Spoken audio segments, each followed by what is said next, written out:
Porque dizem, para depressão não há cura. Será? Então, para você ou para sua paciente que toma antidepressivo e acha que nunca na vida vai se livrar disso, existe sim solução. Só precisa de um profissional que consiga olhar para a fisiologia do paciente e entender, e depois de um médico para ajudar a fazer o desmame. Mas existe sim como melhorar isso. Tem solução. Quando nós entendemos a fisiologia, quando nós entendemos a autorregulagem, quando nós entendemos a autocura, nós compreendemos que existe sim. E a última coisa que eu quero falar com vocês sobre esse tema é sobre a autocura emocional, relacionada às emoções. Às vezes, e muitas vezes, na maior parte das vezes, quando a nossa paciente chega, ela tá ali vivendo um problema emocional. E daí você começa a conversar, né? Quando é um problema emocional, né? Falei errado, não é que a maior parte das vezes é emocional, não. A maior parte das vezes é fisiológico, tá? Mas quando a paciente está num problema emocional, muitas vezes é uma falta de perdão, muitas vezes é algo que aconteceu. Eu lembro que uma vez eu tratei uma paciente e eu não entendia, porque fisiologicamente ela estava bem, eu não conseguia entender o que estava acontecendo com essa paciente. Aí eu fui pro lado das emoções, né? Aí eu perguntei, e aí, aconteceu alguma coisa? Ela falou assim, sim, Marina, eu tomei um par de chifre. Falei, poxa, né, que coisa. E daí eu expliquei pra ela o que estava acontecendo em relação às emoções, como que isso afeta as toxinas do corpo que as emoções causam, parará, parará. E daí ela falou assim, você quer me dizer que além de um par de chifre, esse sem vergonha me deu melasma? Falei, sim. Pois é. Aí naquele momento eu comecei a conversar com essa paciente, expliquei pra ela que precisa existir o processo do perdão. Não é chegar na pessoa e falar assim, eu te perdoo. Não precisa disso. Mas é dentro do seu coração você entender e falar assim, não, eu libero essa pessoa. Eu perdoo. Tá tudo bem, eu vou ressignificar esse sentimento. Porque quando nós guardamos mágoa, quando nós guardamos alguma emoção ruim relacionada a alguém, quando nós não liberamos perdão, infelizmente, o nosso corpo começa a produzir toxinas. Os nossos sentimentos produzem toxinas que não deixam a gente dormir.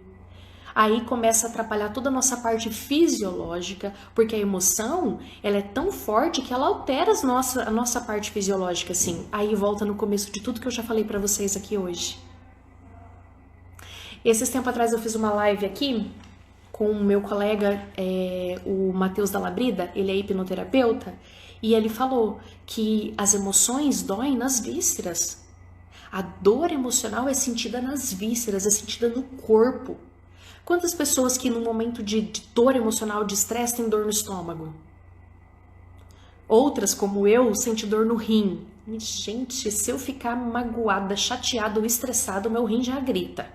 Já começa, a doer. Quantas pessoas são assim? A dor emocional ela é sentida nas vísceras. E quando a pessoa permanece muito tempo naquilo ali, infelizmente, o corpo dela pode entrar sim num processo de adoecimento. Porque tudo que essas emoções causam realmente é sentido nas vísceras. Então, a autocura emocional é muito importante. Perdoar alguém. Perdoar a si mesmo se você fez algo que depois você não concordou. Algo que você não aceitou. Tem pessoas que são extremamente perfeccionistas que, infelizmente, não se perdoam por erros. Às vezes nem é nada tão importante, mas a pessoa não consegue se perdoar. É entender que nós precisamos curar as emoções para formosear o rosto, assim como dizem Provérbios 15:13, que eu li aqui para vocês. Então, a cura emocional ela é muito importante para que haja uma autocura do corpo. E quando você libera uma pessoa que está ali daquelas toxinas, o seu corpo fica mais leve. O seu corpo melhora. Vou contar uma historinha sobre isso para fazer uma contextualização e depois eu finalizo e leio as perguntas de vocês. Quando eu abri a minha clínica, eu passei bastante dificuldade, assim, porque era tudo muito caro e eu sozinha e não foi fácil. Mas, glória a Deus, deu tudo certo. Mas eu lembro que naquele tempo eu aluguei um consultório para uma profissional que veio trabalhar comigo E essa profissional, ela não estava pagando o aluguel para mim, não estava pagando. Em algum momento a gente se desentendeu. E eu lembro que foi alguma coisa na sala dela que ela pediu pra arrumar, eu mandei arrumar, mas eu não sei, eu não entendi direito. Eu sei que eu mandei arrumar no final de semana, que era sempre assim, ela ficou brava que eu tinha entrado na sala dela, a gente se desentendeu com uma coisa bem ridícula. E daí ela saiu de lá e não pagou. Mas eu lembro, assim, dela ter brigado comigo e botado o dedo na minha cara, assim. E eu ficava pensando assim, cara, eu fiz o que ela pediu, eu tô sendo injustiçada. Sabe, meu coração tava desse jeito. Cara, ela não tá pagando aluguel e ainda tá botando o dedo na minha cara. Eu me senti super desse jeito, como eu tô falando pra vocês. A vítima, a senhora vítima. No tempo que eu ainda não tinha entendido que a gente tem que ter inteligência emocional. E daí eu lembro que o valor que ela me devia era bem alto, assim, era de uns 4 meses de aluguel, eu acho. E daí aquilo me fazia muita diferença. E eu lembro de uma vez estar orando e eu entender ali no meu coração, Deus falar assim, esquece isso. Fala pra ela que você perdoa a dívida dela. E daí eu falava, mas eu não quero perdoar essa dívida, eu preciso desse dinheiro. E todo dia quando eu ia trabalhar, a gente se encontrava. E todo dia, nossa, aquilo me dava uma raiva, sabe? Eu falava assim, mas que ódio dessa mulher, ela não vai me pagar, não? Quem aí, gente, já passou por isso? Quem aí é assim? Ai, gente, só eu que era desequilibrada desse jeito? Aí, quando o Senhor falou isso ao meu coração, eu peguei, criei coragem e liguei pra ela. Daí eu falei, oi, fulana, tudo bem? Daí ela falou assim, eu sei que eu te devo. Eu falei, não, eu não tô ligando pra te cobrar. Eu falei, eu tô ligando pra dizer que você não me deve mais nada, tá? Quero te dizer que a dívida tá perdoada e aqui as duplicatas que eu tenho, pode vir buscar. Gente, sério, como foi maravilhoso fazer aquilo. Sabe o que é você sentir sair? Eu liberei ela para prosperar e automaticamente me liberei para prosperar, sabe?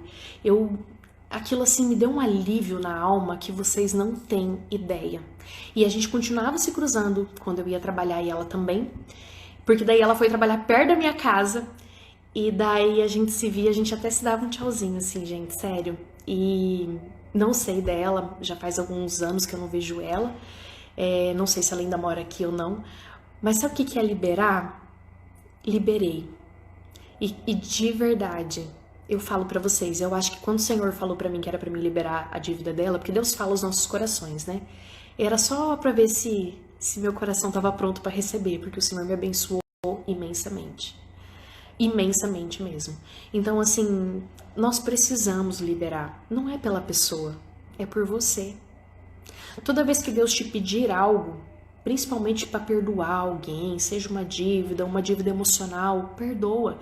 E eu sempre me lembro, hoje, né, que eu tenho esse entendimento, eu penso que quando Jesus pediu para Pedro para usar o barco dele para pregar para aquelas pessoas que estavam lá no Mar da Galileia, ele não precisava do barco. Não precisava. O cara que andou sobre as águas, ele não precisava do barco de Pedro. Ele podia ficar sobre o mar e pregar para a multidão. Mas naquele momento ele precisava de uma desculpa para abençoar Pedro. Ele usou o barco de Pedro e depois falou assim, joga a rede. Aí Pedro falou assim, Senhor, mas eu passei a noite inteira tentando pescar e não peguei nada. Nesse horário não tem peixe não, doido. Mas, pela sua palavra, eu vou jogar minha rede. E a rede veio tão cheia que ele precisou de mais outros tantos barcos para encher. Encheram de peixe e ainda tinha muito mais peixe lá. Então, se Deus está pedindo para você liberar alguém, libera, perdoa, joga fora. E esse é o tipo de conhecimento que nós precisamos ter também para instruir as nossas pacientes. Porque muitas delas vão chegar para nós com a história de ter levado um chifre, claro, é uma forma até feia de falar, né? Mas infelizmente de ter sido traída, de ter sido humilhada, de abuso psicológico, abuso físico. E essas mulheres desenvolvem melasma, porque todas essas emoções prejudicam a fisiologia do corpo. E você, profissional da estética, precisa saber lidar com isso. Você precisa entender tudo isso e humanizar o seu tratamento para você realmente fazer a diferença.